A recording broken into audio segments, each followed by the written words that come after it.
Happy birthday to you. Happy birthday to you. Happy birthday, NHS.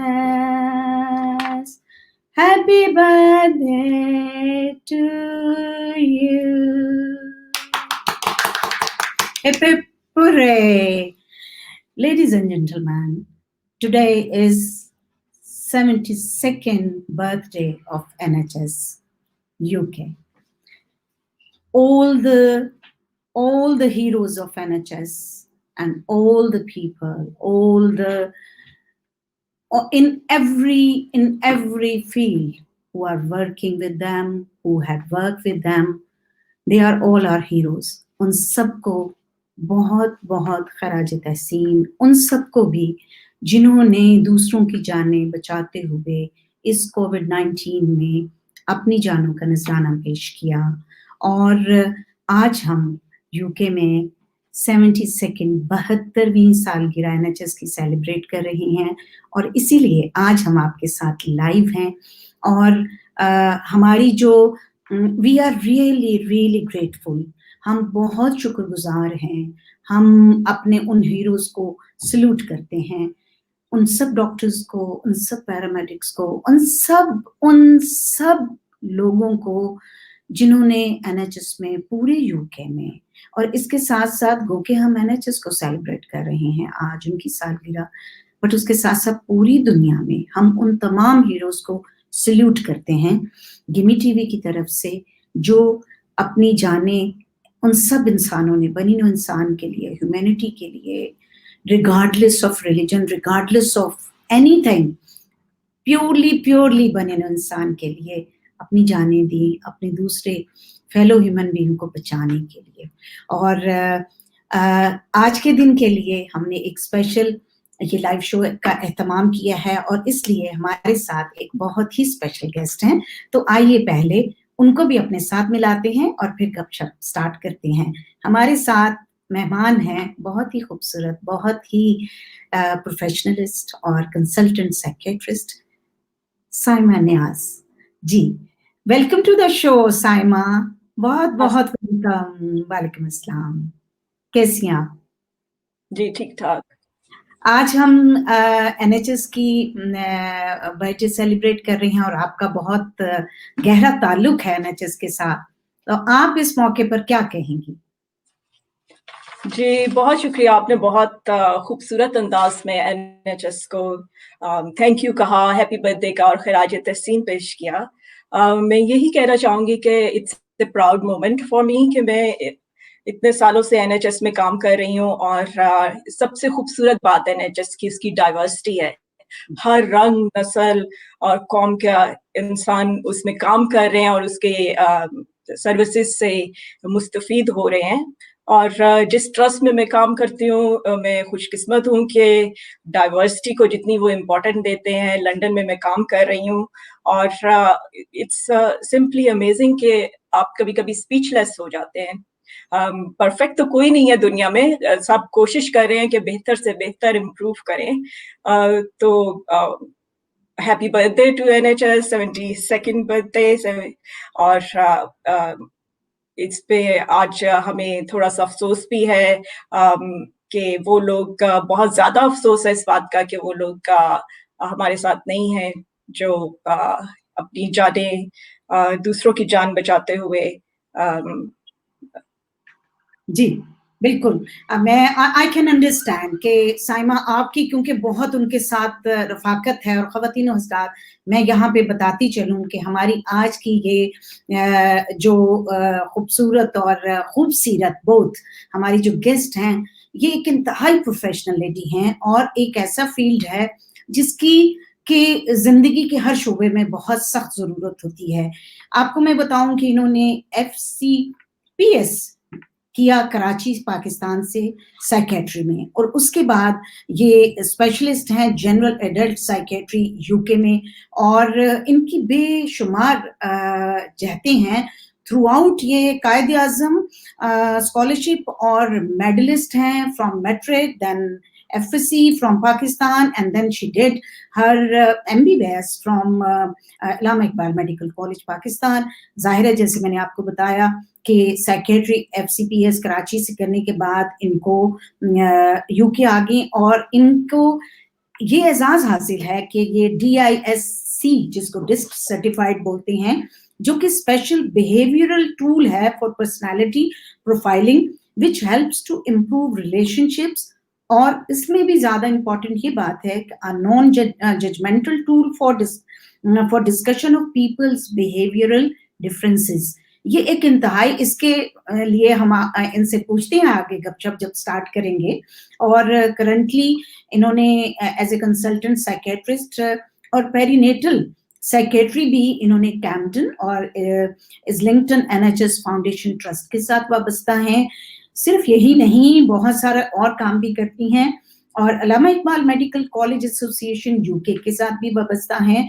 और इनका बेशुमार जो एक्सपीरियंस है वो है एडल्ट साइकेट्री में, लेजॉन साइकेट्री में, साइकेट्री ऑफ लर्निंग डिसेबिलिटीज में और फोरेंसिक साइकेट्री में भी, और स्पेशल इंटरेस्ट इनका जो है साइकोलॉजी और साइकोथेरेपी में है। और इसके अलावा भी बहुत कुछ है, सालसा भी करती हैं, स्विमिंग भी करती हैं। और इनसे ज्यादा जो इम्पोर्टेंट बात है, अगर हम आज इनको पहले लेके चलेंगे थोड़ा सा, कहाँ भला, हम लेके चलेंगे इनको फाउंटेन हाउस लाहौर में, और वहां जो कुछ इन्होंने किया है वो मैं आपको साथ साथ बताती जाऊंगी, क्योंकि मैं चाहती हूँ कि हम लाइव जा रहे हैं तो हम साइमा को साथ शामिल करते जाएं।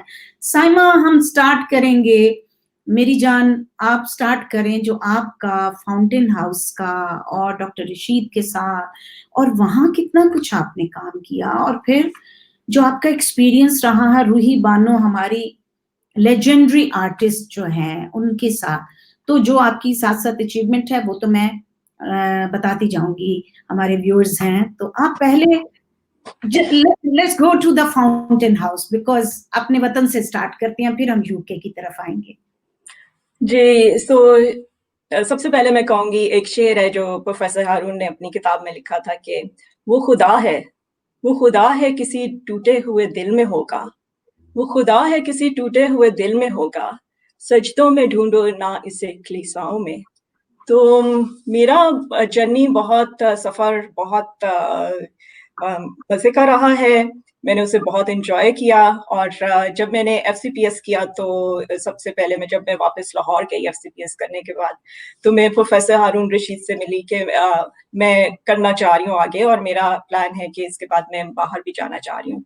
तो उनकी एक बड़ी खूबी थी कि वो हर इंसान को अपने फाउंटेन हाउस में, अपने कामों में जो उन्होंने फैला रखा था, जिससे बेशुमार लोग हर लेवल पे मुस्तफीद हो रहे थे, चाहे वो स्टूडेंट है, इमाम हैं, प्रिजन ऑफिसर हैं, एम्प्लॉयर्स हैं, टीचर्स, हर जगह जाके वो लेक्चर देते थे, एजुकेट करने की कोशिश करते थे। तो उन्होंने बहुत अच्छे तरीके से, मुझे खौफ था जैसे होता है कि पाकिस्तान में के सीनियर्स हैं, पहले आप उनके काम करें फिर आपको अच्छे रेफरेंस मिलेंगे इस किस्म के उस जमाने में। तो उन्होंने बहुत अच्छी तरह से एडजस्ट किया, और उनके साथ काम करते हुए मैंने बेशुमार चीजें सीखी इंसानियत के हवाले से, और इसके अलावा इंस्पिरेशन उनसे मिलती थी। और जिस तरह वो, सबसे बड़ी बात जो मैंने देखी, सभी में होता है कि हर कोई चाहता है बेस्ट लोगों के साथ काम करे, लेकिन वो हर एक के साथ काम करते थे। और जो मैंने उनका देखा, जो जिस लेवल पर है वो उसको लाकर उसको उससे काम करवा लेते थे, उसी के जो उसकी खूबी होती थी उसको सामने लाते थे। बहुत से लोग, मैं सोचती थी कि मैं शायद इनके साथ काम नहीं कर सकती, लेकिन मैंने उनको भी काम करते हुए देखा, हर इंसान को उन्होंने मुफीद बनाया। और फाउंटेन हाउस, उनके फादर रशीद चौधरी साहब ने अर्ली 1960s में बनाया जब, तो वो फाउंटेन हाउस और उसके साथ जो थेराप्यूटिक कम्युनिटी बनाई फार्म हाउस फारूकाबाद में, वो फाउंटेन हाउस न्यूयॉर्क के लेवल का था उस वक्त। और वो वहां पर गए थे, वहां से ये कॉन्सेप्ट लाए, और वो ये दूसरा फाउंटेन हाउस था जो उस लेवल का था जहाँ पे वोकेशनल और थेराप्यूटिक कम्युनिटी का कॉन्सेप्ट आया कि लोगों को इन्वॉल्व करें, उनके सिर्फ दवाइयाँ या इलाज नहीं होता, उनको मुफीद बनाएं और उस लेवल पे जाकर बनाएं जो हर इंसान का एक डिफरेंट सलाहियत होती है, उसकी मुख्तलिफ चीजें होती हैं, तो उसके मुताबिक उनको फॉल बनाए माशरे के लिए। तो थेराप्यूटिक कम्युनिटी। साइमा, जब आप गई यहाँ से और आपको, जैसे आपने बताया कि आपको थोड़ा-सा था कि आप वहाँ जाके काम करेंगी, तो इतने सीनियर जैसे डॉक्टर हारून हैं या उनके फादर थे, वो सारा था, और वर्ल्ड का सेकंड नंबर 2 स्टैंडर्ड का, जैसे पाकिस्तान में वो इंस्टीट्यूशन भी था। तो आपको उनका, मतलब उन्होंने ह्यूमैनिटी लेवल पे और हर किसी के अंदर से कोई यंग है और हर लेवल पे ह्यूमैनिटी और उसका पोटेंशियल निकाल कर उसको यूटिलाइज करने की कोशिश की ना, व्हाट आई मीन, कि आप जो समझ पाएंगे। तो आपको फिर यूजुअली ये होता है कि बाजुकात आप हमारे सिस्टम में थोड़ा सा ये भी डर होता है ना, बड़े जो हैं वो अपना इम्पार्ट भी नहीं करते कभी कभी, है ना, कि एक यंग लॉट आई है, एक ऐसी स्टूडेंट आ गई है जो बहुत ब्राइट है, आपका माशाल्लाह जो देखें अगर कैरियर जो पूरा का पूरा, तो वो दैट इज एक्स्ट्रा ऑर्डिनरी। तो उसमें ये नहीं होता कि कहीं ये बच्ची कल को बड़ी और हो गई तो ये हमारी जगह ना ले ले, ऐसी इनसिक्योरिटीज नहीं थी? उनके साथ काम करके, और मुझसे पहले भी जो मैंने देखा, उनके बेशुमार स्टूडेंट्स, बेशुमार जानने वाले जैसे दूसरे कॉलेजेस से आ रहे हैं, दूसरे इंस्टीट्यूट से आ रहे हैं, उन सबको उन्होंने बेहतरीन रेफरेंस दिए हुए थे, उनकी हर तरह से उनकी मदद की हुई थी, जहां वो जाना चाहते थे, जिस लेवल पे वो जाना चाहते थे। और ऐसा मैंने उनके साथ नहीं देखा। और वो जब इंटरनेशनल कॉन्फ्रेंसेस में जाते थे तो बाहर से जो चीजें लेकर आते थे वो हमें इनकरेज करते थे, हमें उसका इंचार्ज बनाते थे, जैसे हार्वर्ड मेडिकल स्कूल, बॉस्टन के साथ जो जेनेटिक रिसर्च थी वो मैंने 10 इयर्स की उनके साथ। तो उसका इंचार्ज मुझे प्रोफेसर हारून ने वो वहां से लेकर आए, उनसे मिले और मुझे उसका इंचार्ज बनाया, और उनके वो अनफॉर्चुनेटली उनकी डेथ हो गई, और उसके बाद वो अभी 2016 में वो पब्लिश हुई है, 10 साल। लेकिन वो हर इंसान को चीजें देते थे, एनकरेज करते थे, और उसको उसका इंचार्ज बनाते थे। और फाउंटेन हाउस की अपनी फिलॉसफी ये है कि वहां पे जो लोग रहते हैं वो उसके मेंबर होते हैं, वो एज ए पेशेंट नहीं होते, वो मेंबर होते हैं, वो काम करते हैं, और वो उसको आगे बढ़ाने के लिए करते हैं। जैसे वहां पे इंस्टीट्यूट है, आर्ट का है, ड्रामा है। अभी रूही बानो भी वहां पे थी, और उन्होंने भी उसको लीड किया जब वो हयात थी। और बहुत खूबसूरत मेमोरीज है। और उसके जो सीनियर्स वहां पे थे वो कहते थे, अगर हम बूढ़े हो जाएंगे और हमारी फैमिली ने हमें छोड़ दिया, तो हमें है कि कोई इंस्टीट्यूट है, हमारा घर है फाउंटेन हाउस। और अभी भी लोग मुझे कहते हैं कि अगर आपने पाकिस्तान के लिए कुछ कहाँ करना है या क्या किया है, किधर है, तो मैं कहती हूँ है मेरे पास, फाउंटेन हाउस है। मुझे कभी ये एहसास नहीं हुआ कि मैंने अगर मैं कर रही हूँ तो मेरे पास कोई जगह नहीं है या मुझे कुछ नया शुरू करना है। मेरे पास तो पहले ही है जहां मैंने किया है, और उसके दरवाजे हर किसी के लिए खुले हैं। और लोग कुछ ऐसे भी दुनिया में हर किस्म के लोग होते हैं, कुछ अपने घर वालों को वहां छोड़ जाते थे, और फाउंटेन हाउस ने उनको हमेशा एक्सेप्ट किया। और कितना बड़ा इदारा और कितने ग्रेट लोग हैं वो, they are true heroes, doctor Haroon जैसे, और उनके साथ जो उनकी टीम है जो काम कर रही है, अभी भी आजकल भी जो उनके साथ उनके कजन हैं जो चला रहे हैं, आई थिंक साकिब साहब, तो वो उन्होंने टेक ओवर कर लिया और वो सब चीजें। आप मुझे ये बताइए कोई ब्रीफली, क्योंकि हमने बहुत कुछ आपसे मालूम करना है और आपकी पूरी जहतें जो हैं वो हमने डिस्कस करनी है। फाउंटेन हाउस में क्या चीज है कि जो as a consultant, as a human being, आपके दिल को पकड़ लेती थी कि हमारा जो मशरकी हमारी रवायात हैं वो क्यों ऐसे हो गए कि लोग अपनी फैमिली से हट के अपने कोई फैमिलीज को देख रहा है, कोई माँ को देख रहा है, कोई भाइयों को देख रही है खातून, मतलब इस तरह की कई चीजें जो हैं मेरी भी ऑब्जर्वेशन में है। तो क्या मेन फैक्टर है जो कि लैकिंग है? हमारी आप कह रही हैं एज ए सोसाइटी में? जी जी जी। जी, सो ये सारी दुनिया में ही जैसे अब हम देख रहे हैं, हाँ, जैसे अब फैमिली सिस्टम है और नई चीज़ें आ रही हैं। बहुत सारे हम अपने असल से दूर होते जा रहे हैं। हम एज़ ए मुस्लिम ही अगर हम देखें तो हमारी तो बेसिक ट्रेनिंग ही ये है कि अल्लाह पे यकीन। तो हम क्यों मायूस हो जाते हैं? हम दूसरों से इतनी एक्सपेक्टेशन करना शुरू कर देते हैं। मैं हमेशा कहती हूँ, जो मैंने डॉक्टर हारून को भी देखा करते हुए, कि आप करें और एक्सपेक्ट एक्सपेक्ट करने की तो ज़रूरत ही नहीं है, आपको जो मिलना है वो तो मिलता ही जा रहा है। और आप अपनी खुशी से कर रहे हैं, खुशियाँ बाँटें, वो हमेशा कहा करते थे हैप्पीनेस इज़ अराउंड अस। तो छोटी-छोटी चीज़ों में खुशी ढूँढें। अभी भी जब मैं साइकियाट्री करती हूँ, तो जब मैं लोगों की बातें सुनती हूँ, यानी वो कंपेयर कर रहे हैं अपने आप को दूसरों से। अब पेरीनेटल में ही आपको मैं थोड़ी-सी मिसाल दे देती हूँ, जो ख़वातीन हैं, जैसे मैं कर रही हूँ कि साइकियाट्री जो इमोशनल और साइकियाट्रिक मसले हो जाते हैं ख़वातीन को, क्योंकि प्रेगनेंसी एक रिवॉर्डिंग तो है, लेकिन एक खातून की फिजियोलॉजिकल, जिस्मानी, ज़हनी हर चीज़ बदलती है, उसका असर होता है, तो काफ़ी स्ट्रेसफुल भी होता है। तो कुछ ख़वातीन अपने आप को कंपेयर कर रही हैं कि उन्हें एक्साइटेड ही होना चाहिए, हर एक की फीलिंग वो नहीं होती। कुछ बहुत उदास भी हो सकती हैं, कुछ को समझ नहीं आ रही, कन्फ्यूज़ हो सकती हैं, नया टाइम है, स्ट्रेसफुल टाइम है, हार्मोन्स ऊपर-नीचे हैं। तो हमारे सोसाइटी में लोगों ने कंपेयर करना शुरू कर दिया है, एक-दूसरे से हम लोग दूर होते जा रहे हैं, जैसे सोशल मीडिया ही देख लें हम फ़ोन्स पर, और एक-दूसरे के साथ तो हैं, लेकिन कितने दूर भी हैं।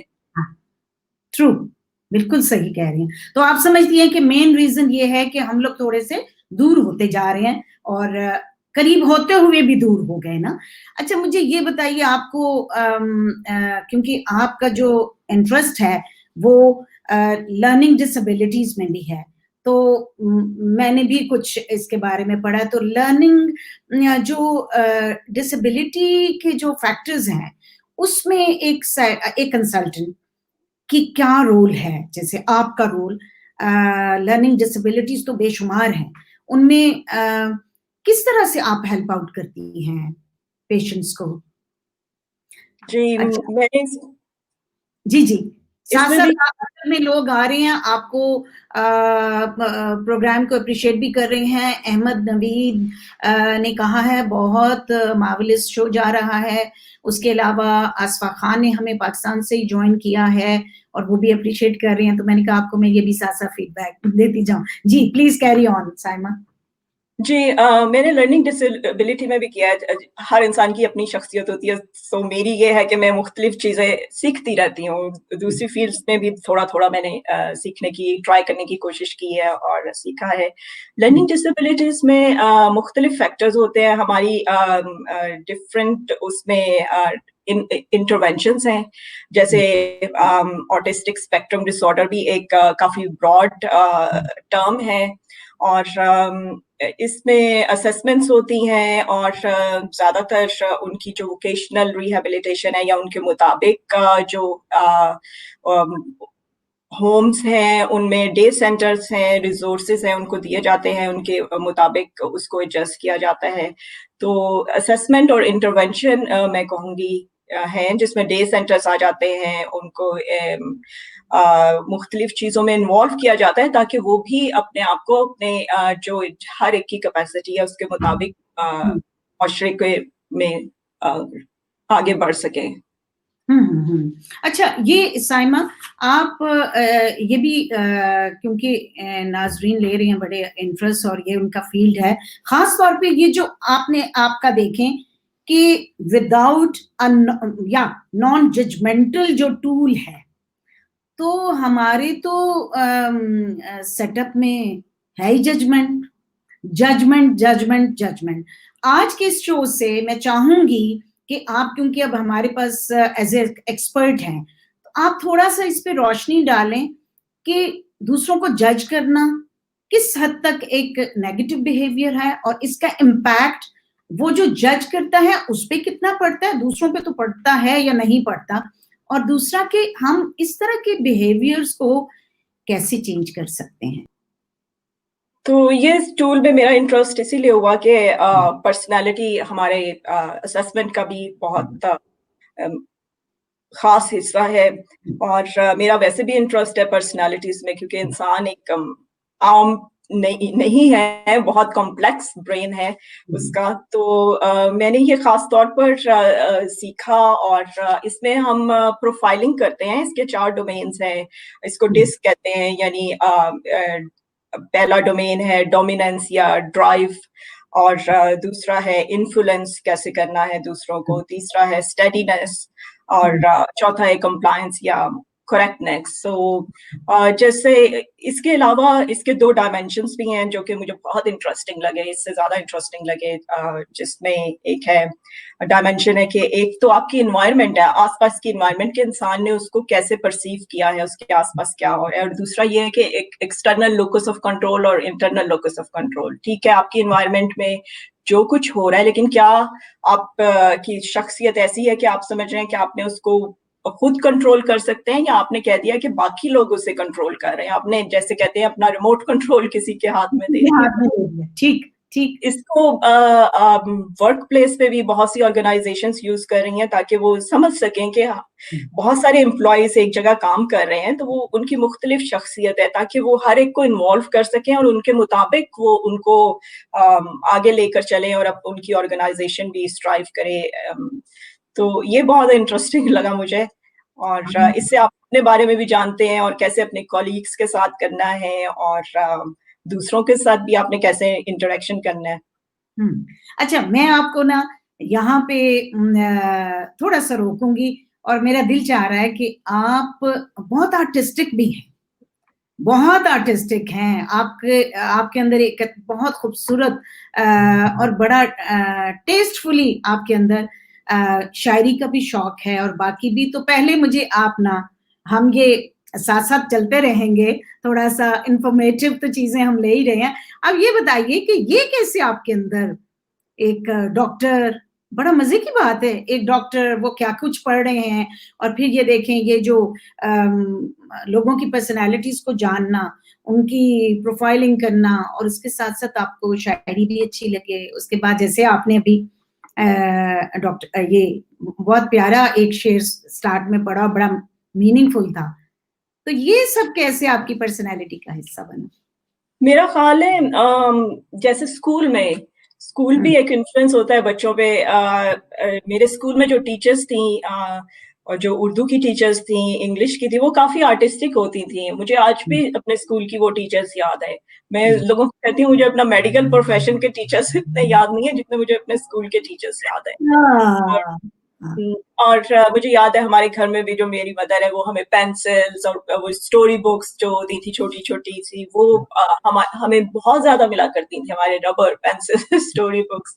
और मेरा भाई और मैं, हम कॉर्नर शॉप्स होती थी उसमें, लाइब्रेरी छोटी छोटी, बहुत हम जाया करते थे वहां से, बहुत बुक्स पढ़ी हैं। और हमारे घर में जो लाइब्रेरी थी उसमें मुस्तनसिर हुसैन साहब और सारे इब्न इंशाह और सारों के सफरनामे और बुक्स, क्लासिक नॉवेल्स, वो सब पढ़े होते थे। तो मेरा ख्याल है उसी से हुआ। और फिर स्कूल में तो इतना पढ़ना, हमारे एशियन फैमिलीज में होता है, पढ़ाई पे ज्यादा तवज्जो दें, तो मार्क्स लेने में ज्यादा बिजी रहे। स्कूल में मैंने लिखा था आर्टिकल बहुत फनी सा कि अगर हमारी दुम होती तो, और सुनाए ना, साइमा सुनाए। वो तो एक आर्टिकल था। चलो कोई नहीं, थोड़ा बहुत उसका मुझे थोड़ा सा बताइए ताकि हमारे ऑडियंस को पता चल सके। वो मैंने एक फनी सा आर्टिकल अपने स्कूल में लिखा था कि अगर इंसान की दुम होती तो क्या होता, यानी वो उसको कैसे, उसके लिए भी कपड़े बनते, उसके लिए ज्वेलरी बनती, वो कैसे बैठता, उसके लिए उसकी भी जरूरियात होती कि मेकअप करना है या कैसे चलना है, स्कूल में क्या होता। तो वो एक फनी सा इस सेंस में था। अच्छा अच्छा वर्क अच्छा। प्लेस पे क्या होता अगर हमारी दुम होती है। हाँ, अच्छा, जैसे आपने अभी ये बताया कि जो डिस्क का के डोमिनेट, डोमिनेंस आ गई, आई इज अ इन्फ्लुएंस। तो अगर देखा जाए ओवरऑल सोसाइटीज को, हम पूरी वर्ल्ड की बात कर रहे हैं, और स्पेसिफिकली मैं जाहिर है अपनी सोसाइटी की, पाकिस्तान सोसाइटी की भी बात कर रही हूँ, क्योंकि हम थोड़ा सा हमने जो नॉलेज इम्पार्ट करना है उसमें यही है कि हमारे इस शो से आपको एज ए एक्सपर्ट बुलाने का भी मकसद यही है कि हम अगर हमारे इस शो से अगर पीपल्स बिहेवियरल डिफरेंसेस के साथ हम लोगों को एक्सेप्ट करना शुरू कर दें, तो उसमें हमारी अपनी भी लर्निंग हो जाए, दूसरों की भी हो जाए। तो ये जो बहुत ज्यादा हमारे है कि अपने घर की बात का फिक्र ना करना, दूसरे के घर में जाके यू कर झांकना, है ना ये हमारा कल्चर। तो ये कितना सही है और कितना गलत है? एज एन एक्सपर्ट आपकी क्या टेक है? मैं यही कहूँगी कि पहला तो यही है कि हमारी जो बेसिक, अगर हम पाकिस्तान के हवाले से देखें तो अगर मैं इस्लाम को ही ले लूँ तो हम अपनी क्या तालीमात को देख रहे हैं, क्या हम कुरान तर्जुमे से पढ़ रहे हैं? क्योंकि मैं अगर पढ़ती हूँ तो मैं हमेशा तर्जुमे से ही पढ़ती हूँ। अगर मुझे समझ नहीं आ रही तो मैं उसका किताब एक अल्लाह ने जो उतारी है उससे मदद लेने के लिए, उसकी ज़ाब्ता हयात है, तो वो कहाँ है पहले तो।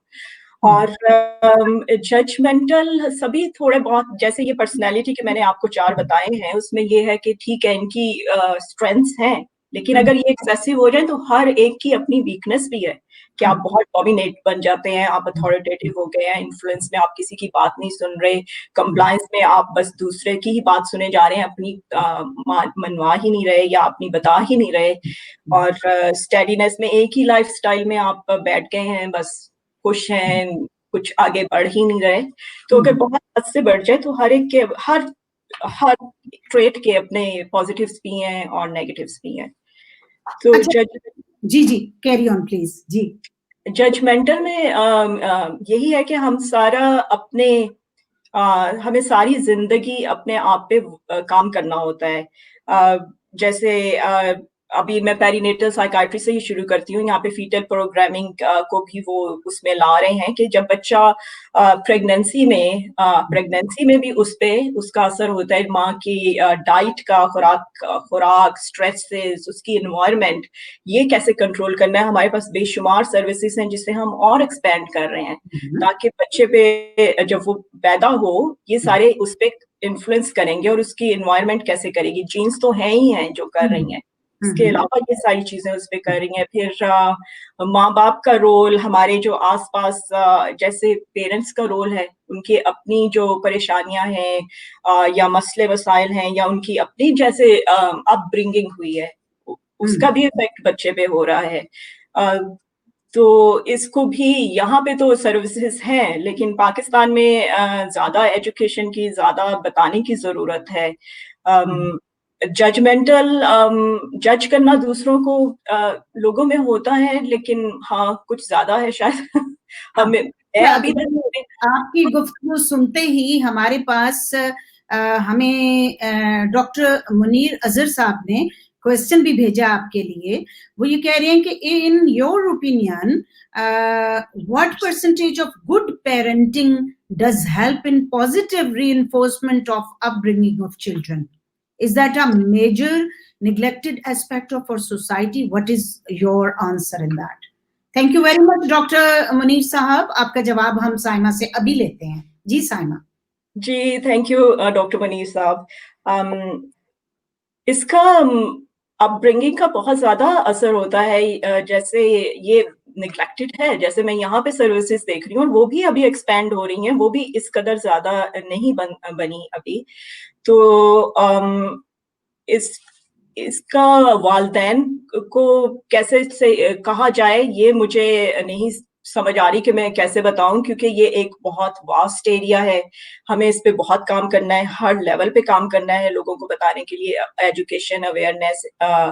जैसे अभी आप कोरोना वायरस को ही देख लें कि वहाँ अवेयरनेस किस तरह हो रही है। जैसे बिल्कुल गलत है, मैं इन लोगों को कहना चाहूंगी कि जहर का टीका जो डॉक्टर्स लगा रहे हैं ये बिल्कुल गलत है, वो एक बीमारी है। तो अपब्रिंगिंग का असर तो हो रहा है। इसके अलावा जो बच्चा पैदा हुआ है, जो प्रेगनेंसी में था, उस पे उसका असर हुआ है। आसपास का माहौल जो घर का है, अब आप खुद ही देखें, जो एक आम सी मिसाल है कि बच्चे को कहा जाता है ये कह दो कि वालिदैन घर में नहीं है। जो छोटी-छोटी बातें हैं वो आप सीखते जाते हैं अपने घर से, आस-पास वालों से। फिर आजकल कॉम्पिटिशन बहुत हो गया है, कंपेयर करना अपने आप को। मैं देख रही हूँ अच्छे-अच्छे लोग भी अपने आप को कंपेयर कर रहे हैं, उन्हें अंडरस्टैंडिंग ही नहीं है कि आपकी अपनी ज़िंदगी है, आपके अपने फिज़ियोलॉजिकल चेंजेस हैं बॉडी में, हर एक के डिफरेंट उसको इफ़ेक्ट कर रहा है। उसकी फीलिंग्स, थॉट्स, उसकी जेनेटिक्स, एनवायरनमेंट हर एक का मुख्तलिफ है। तो बेशुमार काम है। तो इसका मतलब है मतलब कि ये आपकी बात जो है वो यही हुई कि हर किसी every person is an individual और उसके हालात भी डिफरेंट हैं। कोई किसी के साथ कंपैरिजन करना बनता ही नहीं। एज़ अ हुँ, प्रोफेशनल आप जो बा अच्छा अगर हम थोड़ा-सा कंपैरिज़न करें अपनी सोसाइटी को क्योंकि आप अब यहाँ की सोसाइटी में भी हैं और बेशुमार आपके पास मल्टीकल्चरल लोग आपके क्लाइंट्स, पेशेंट्स सब लोग आते होंगे। किनकी रेशो ज़्यादा है प्रॉब्लम्स की? और ख़वातीन की है या मर्दों की ज़्यादा है? आप क्या समझती हैं? दोनों की ही आ तो दोनों ही रहे हैं, लेकिन ख़वातीन में थोड़ा-सा ज़्यादा हो जाता है क्योंकि उनके फिज़ियोलॉजिकल हार्मोन्स, फिज़ियोलॉजिकल चेंजेस भी आती हैं। जैसे अब मैं पेरीनेटल में कर रही हूँ, तो हुँ, उनके बहुत ज़्यादा मुझे मालूम पड़ रहा है कि कैसे उनको इफ़ेक्ट कर रहा है, जो हम नेग्लेक्ट करते हैं एडल्ट साइकियाट्री में। हमें हुँ, उसकी इतनी अवेयरनेस नहीं है, जो अब यहाँ पे शुरू कर दी गई है। तो ख़वातीन के और भी रोल्स हैं, जैसे उसको घर भी देखना है, उसको बाहर के काम भी करने हैं, उसको हुँ, रिश्तेदारों का भी करना है, उसको बच्चों का भी करना है। हुँ, और इस पैंडेमिक की वज़ह से उस पे और भी बर्डन बढ़ गया है। हुँ, यानी बच्चों की होम स्कूलिंग, जो मैं अपनी फ्रेंड्स को देख रही हूँ, वो किस कदर स्ट्रेस हैं। हस्बैंड काम पे अगर नहीं उनके काम खत्म हो गए हैं, तो मज़ीद स्ट्रेस है। अब घर को अगर वो देखेंगी, तो वो जो चाइल्ड केयर अब यहाँ पे बंद हो गई है, वो बच्चे नहीं छोड़ सकती। वो हैं जो अपनी जॉब सैक्रिफाइस करेंगी। अ, तो ख़वातीन में थोड़ा-सा ज़्यादा है। जैसे एबोला का हमारे पास पिछली तहकीक भी शामिल हैं। जैसे एबोला हुआ था, तो उसमें ख़वातीन ही अफ़ेक्टेड हुई थीं। जैसे वो घर पर बैठ गई थीं, उन्हें अपनी जॉब्स छोड़नी पड़ी थीं। हुँ, हुँ। तो अच्छा ये अगर आप देखें कि नॉर्मली ये कहा जाता है, ये मैं इसलिए कि एक स्कूल ऑफ थॉट है ना थोड़ा हमारा फेमिनिज़्म का, तो उसमें ये समझते हैं कि जी ख़वातीन को कुछ ज़्यादा प्रॉब्लम है। तो मैं ये जानना चाहूँगी कि क्या ये पेरीनेटल का जो है या उसके अलावा क्या मर्दों को भी ये जो जैसे उनकी प्रॉब्लम्स हैं, जैसे उन्होंने अभी अगर हम कोविड के हवाले से ही देखें, चलिए हम करंट सिचुएशन में कि उनकी जिनकी जॉब्स चली गई हैं, जिनकी पाकिस्तान में आप देखें बहुत सारे ऐसे जिनके साथ मेरी बात हुई है कि जॉब्स जाने की वजह से कितना प्रेशर एक मर्द पे भी आया, उसने घर चलाना है। घर में पका के ला के देना है। मतलब पूरा ज़िंदगी ही उसके सर पे चल रही है। अगर इन दोनों चीज़ों को भी आप अगर करें, तो उसमें आप अपने एक्सपीरियंस से एज़ ए प्रोफेशनल क्या गाइड करेंगी? अम, मैं पहले तो आपको थैंक यू कहूँगी कि आपने ये भी हाइलाइट किया, क्योंकि मैं पेरिनेटल और वुमेन पे कर रही थी, लेकिन इससे मैं आपको बताऊँ कि हमारे पास ऐसे रिसोर्सेज़ हैं, डैड्स के लिए भी रिसोर्सेज़ हैं, बहुत हुँ, ज़बरदस्त हुँ, थैंक्स आपका। हाँ, तो जो न्यू डैड्स होते हैं, उनके लिए भी रिसोर्सेज़ हैं यहाँ पे, और उनको भी ये मसले हो रहे हैं क्योंकि उन्हें भी एडजस्ट करना होता है। और जैसे मैं एक एग्ज़ाम्पल दूँगी कि एक खातून है, उसको एक्साइटेड नहीं है अपनी प्रेगनेंसी की वजह से, कोई भी फिज़ियोलॉजिकल रीज़न है। लेकिन अगर मर्द एक्साइटेड है, तो फिर भी कॉन्फ्लिक्ट शुरू हो रहा है घर में कि वो एक्साइटेड है, बाप एक्साइटेड है, माँ एक्साइटेड नहीं है, और माँ परेशान है कि बाकी ख़वातीन, ये खुशी का टाइम है तो एक्साइटेड होना चाहिए, तो मैं क्यों नहीं एक्साइटेड? हालाँकि ये कंप्लीटली नॉर्मल है। तो फिर उस पे हम लोग काम करते हैं। तो जी, मर्दों पे बहुत ज़्यादा प्रेशर है, जो मैं देख रही हूँ, क्योंकि जॉब्स नहीं है, बंद हो रही हैं। जो लाइफ़स्टाइल है वो चेंज हो रहा है। जो एक्सप्रेस करने का उनका तरीका था, जैसे पहले बाहर चले जाते थे, cinema, day centres, free community resources, वो बंद हैं। तो वो एक तरह से घरों में काफ़ी टेंशन भी हो रही है इसकी वजह से।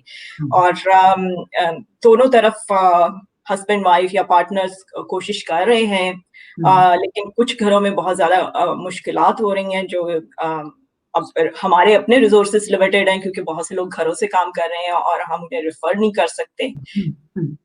अच्छा, तो इसका क्या सॉल्यूशन साइमा? आप फिर सॉल्यूशन क्या देते हैं अपने मतलब बोथ जेंडर को, फीमेल को और मेल को? आपके ख्याल में क्या सॉल्यूशन है?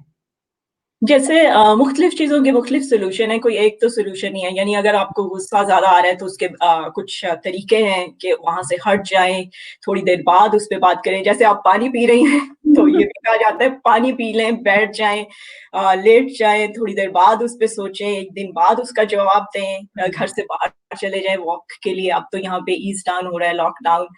हाँ, तो जैसे मैं एक एग्ज़ाम्पल देती हूँ कि प्रेशर कुकर में प्रेशर बिल्ट होता जाता है, तो उसने कहीं तो फटना है, फिर वो फटता है तो जो आपके पास होता है, आपको जिससे प्यार होता है, उसी पे उतर रहा होता है।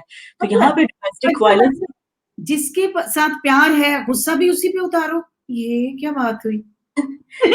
जो आपके करीब है और अवेलेबल है, तो आपको जैसे गुस्सा आ रहा है, तो आपने जो सामने है, उसी पे उतार लिया। इसीलिए वो तरीके हैं ना कि ज़रा हट जाएँ, थोड़ा-सा अ, हाँ, उस जगह से दूर हो जाएँ, बाद में सोचें इस बात पे, क्योंकि जब भी आप बाद में सोचते हैं, तो आप सोचते हैं कि नहीं, ये बात शायद इस तरह नहीं थी, मैंने उस वक़्त इस तरह ले लिया। हाँ।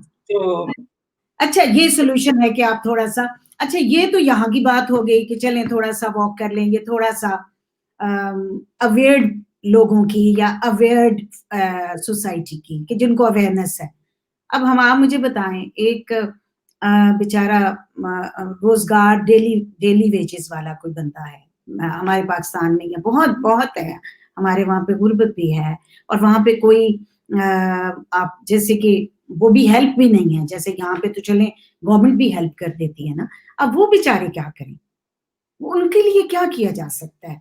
सिवाय इसके एक सोशल सेटअप है कि जिनके पास है कुछ तो वो जो हमारा जैसे आपने बताया इस्लाम बताता है कि आप अपने दूसरे लोगों को भी देखें, हेल्प करें, ज़कात सिस्टम है या वैसे भी लोग एक-दूसरे की मदद करते हैं पाकिस्तान में, इसमें कोई शक नहीं।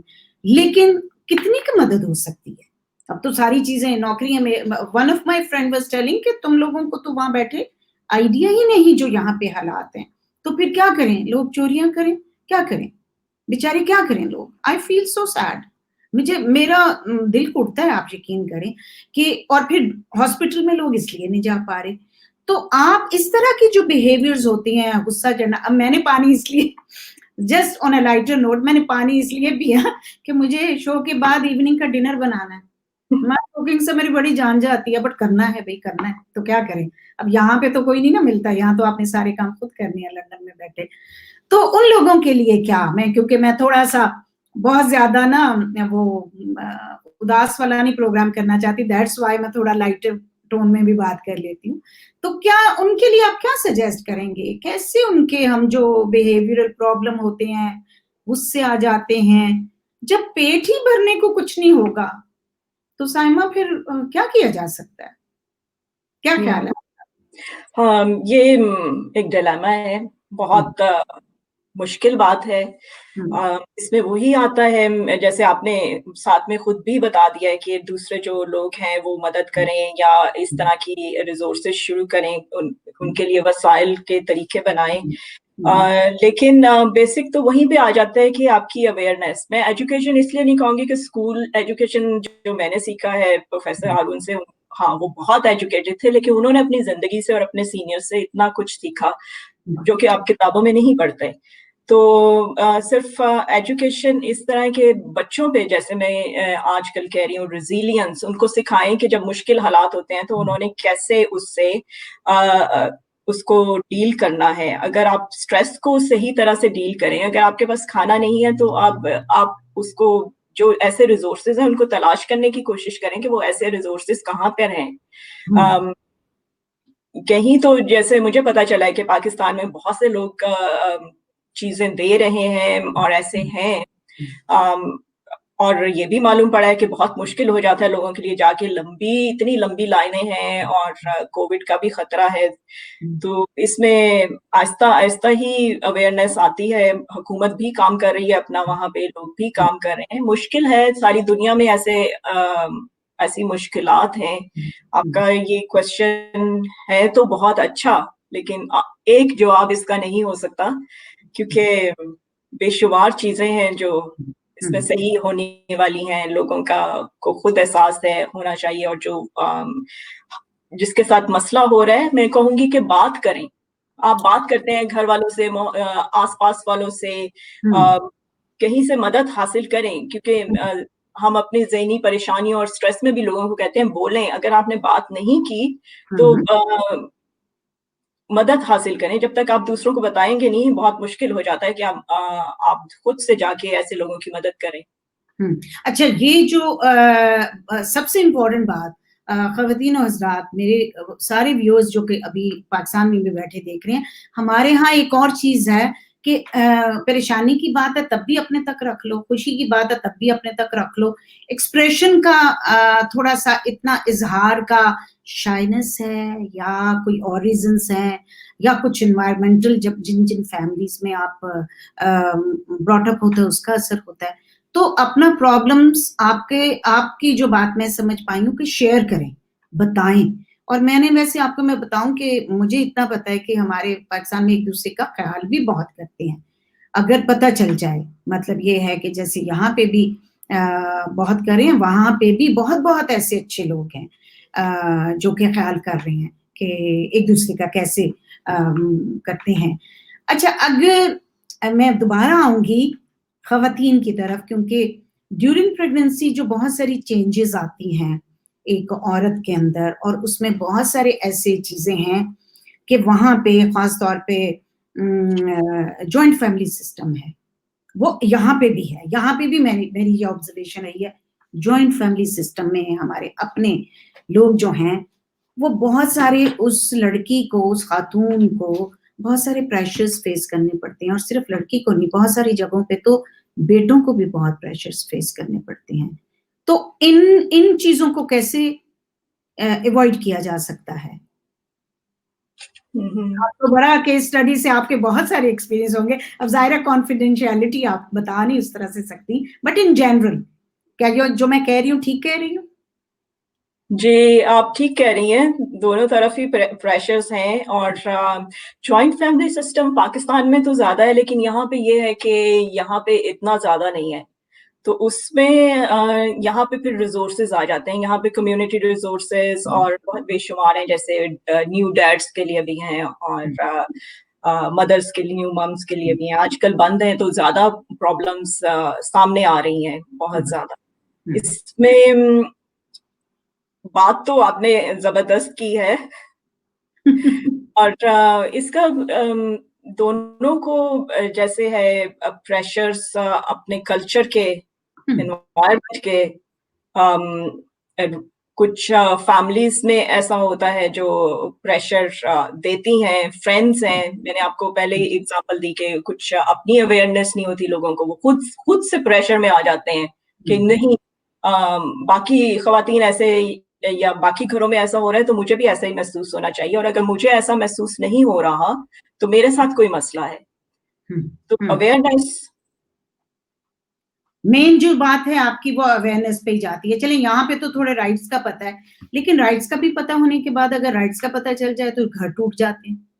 और पाकिस्तान में तो इतना प्रेशर है कि वो बच्चा-बच्ची तो बोलने जोगा नहीं है, क्योंकि वो क्या है कि वो अगर बेचारा माँ के आगे कोई बात करेगा, तो वो तो बदतमीज़ कहलाएगा कि तुमने बीवी की बात सुन ली, मेरी क्या, इस तरह के प्रॉब्लम्स हैं, बिहेवियर प्रॉब्लम्स हैं। और फिर अगर ऐसी बात हो जाएगी तो अगर कोई लड़की डोमिनेट कर रही है, तो उसमें ये हो जाएगा कि ये तो लड़की उसको बिल्कुल, मतलब कि आपको पता ही है जो जजमेंटल सेंटेंसेस होते हैं, जो पुल डाउन करने वाले चीज़ें होती हैं, और फिर ट्रॉमास में वो चीज़ें आ जाती हैं। हमारे पास टाइम थोड़ा रह गया है, मैं आपसे ट्रॉमास पे ज़रूर बात करना चाहूँगी, क्योंकि ट्रॉमास की अवेयरनेस ही नहीं है। हमारे यहाँ तो फिर भी पता है, पाकिस्तान में तो ऑनेस्टली ट्रॉमास का ये लफ्ज़ भी नहीं इतना पता।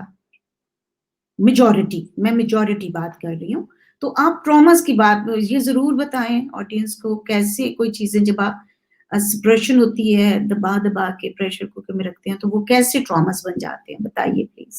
ट्रॉमास पहले मैं शुरू करूँगी जब आप बचपन में, पहले तो जब प्रेगनेंसी होती है तभी जो हम कह रहे हैं न्यूट्रिशन, माँ की nutrition, diet, physical, psychological stresses, उसी से ट्रॉमा बच्चे को हो सकता है।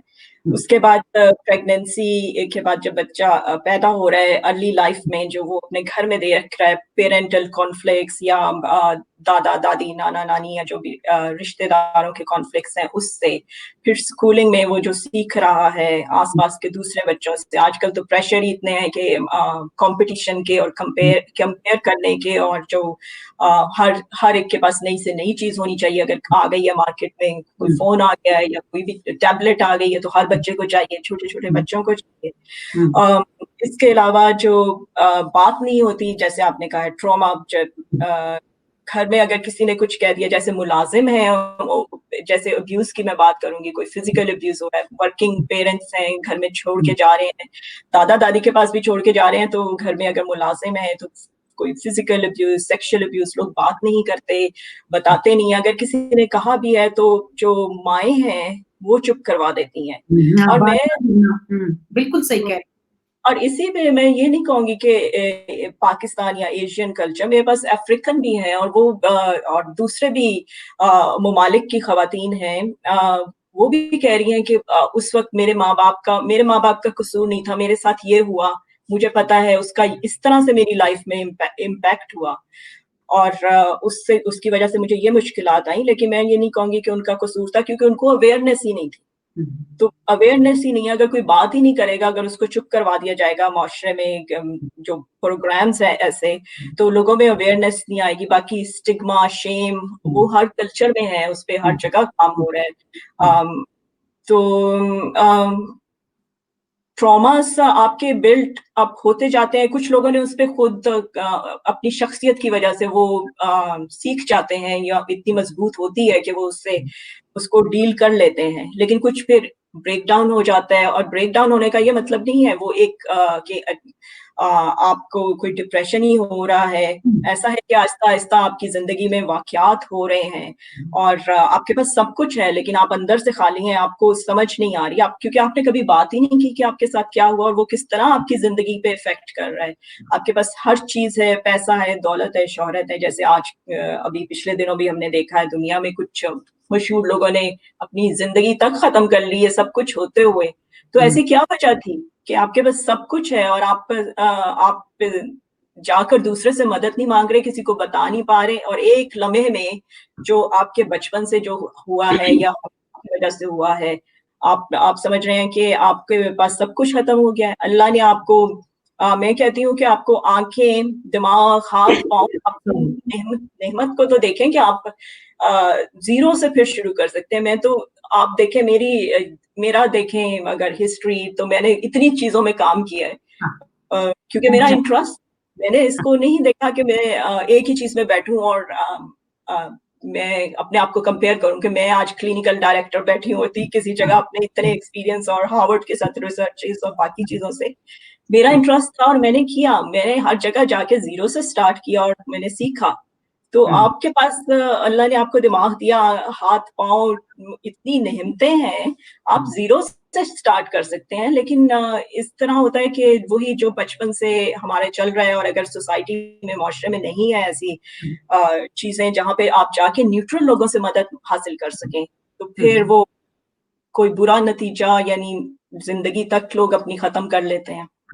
आपको पता है कि आपको मैंने क्यों आज लाइव लिया है साइमा? आपको, ख्वातीन हज़रात, हमारा प्लान था कुछ दिनों से ही, एक दो वीक से हम प्लान कर रहे थे साइमा के साथ शो के लिए। आज मैंने आपको इसलिए लिया है कि आप एक तो एनएचएस को रिप्रेजेंट कर रही हैं, और दूसरा you are a role model.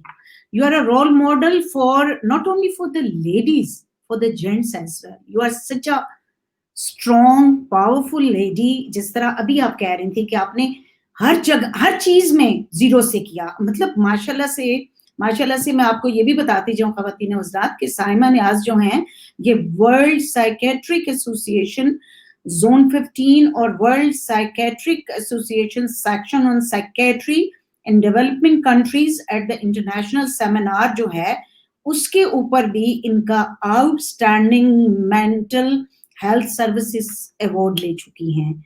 ये अगर ये एक फील्ड पकड़ लेती, लेकिन इन्होंने एक फील्ड पे जो ये बात करी है, शी इज सो हम्बल कि वो उस तरह से खुद नहीं बता पा रही। तो मैं आपको बताऊं कि उसका भी अवार्ड इन्होंने लिया है। इसके अलावा she is the winner of the BPPA public education award, जो कि president of royal college of psychiatrist at the British Pakistani psychiatrist association annual conference का अवार्ड होता है।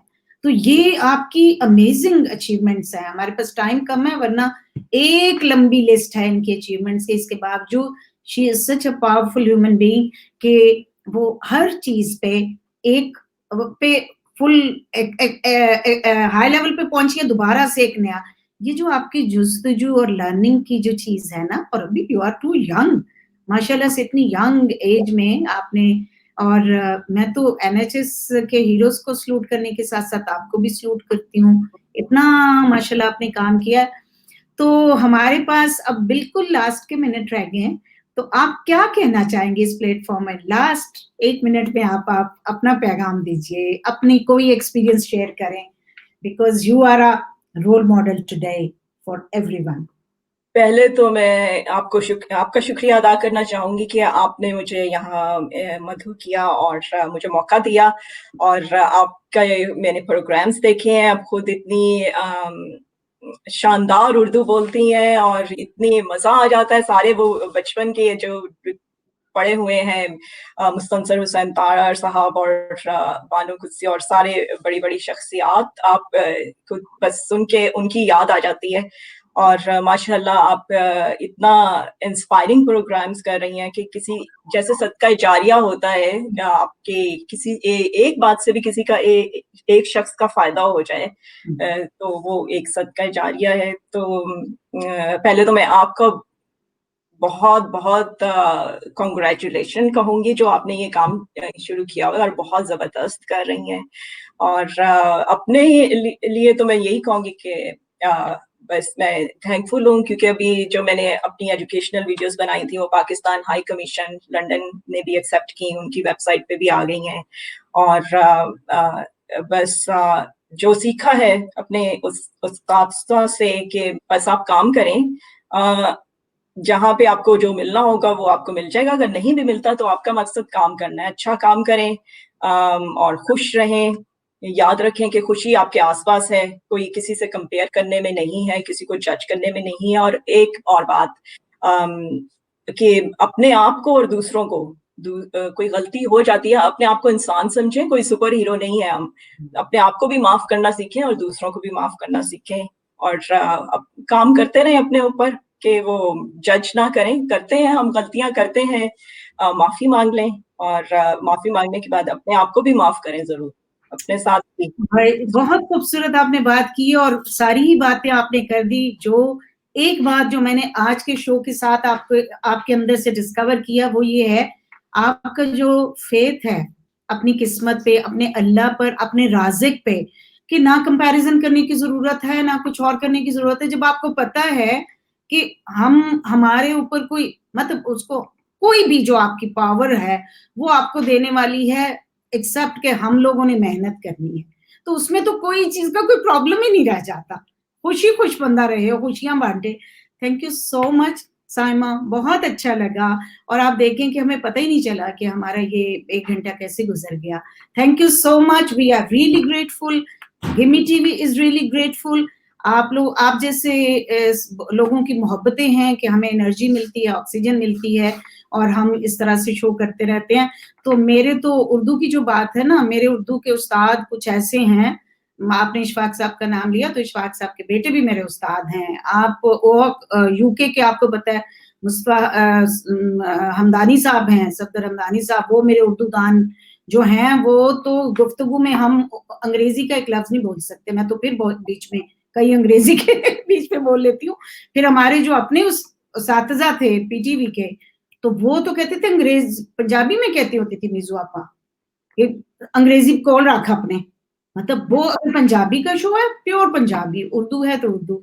तो थैंक यू सो मच, आप भी बहुत अच्छी उर्दू बोलते हो। अभी आपने तो फिर भी इतना ज्यादा, आपका सारा काम ही इंग्लिश में है, तो आप इतनी खूबसूरत इंग्लिश उर्दू बोली आपने इंग्लिश को साइड पे करके, आपकी टर्मिनोलॉजी भी सारी इंग्लिश की है। तो थैंक यू जानी, बहुत मजा आया, बहुत अच्छा लगा। इसी तरह काम करते रहो। और वंस अगेन जो मैं आपको दोबारा से कॉन्ग्रेचुलेशन कहूंगी, क्योंकि पाकिस्तान हाई कमीशन लंदन में जो आप मैसेज दे रहे हो as a psychiatrist, that is amazing. आप वो इसी तरह काम करते रहो। और वो सदका जारिया की जो आपने बात की, इसी तरह हम आज दिया जलाएंगे, कल को हमारे साथ कोई हमारा नाम लेके कोई और दिए जलेंगे। Thank you so much. ख़वातीन हज़रात, इसके साथ ही इजाज़त चाहेंगे। हमें बताइएगा कि आपको आज का भी लाइव शो कैसा लगा और आपको कितना नॉलेज मिला। हम ऐसे ही एक्सपर्ट आपके साथ इसी तरह जब भी कोई स्पेशल डे होंगे लाते रहेंगे।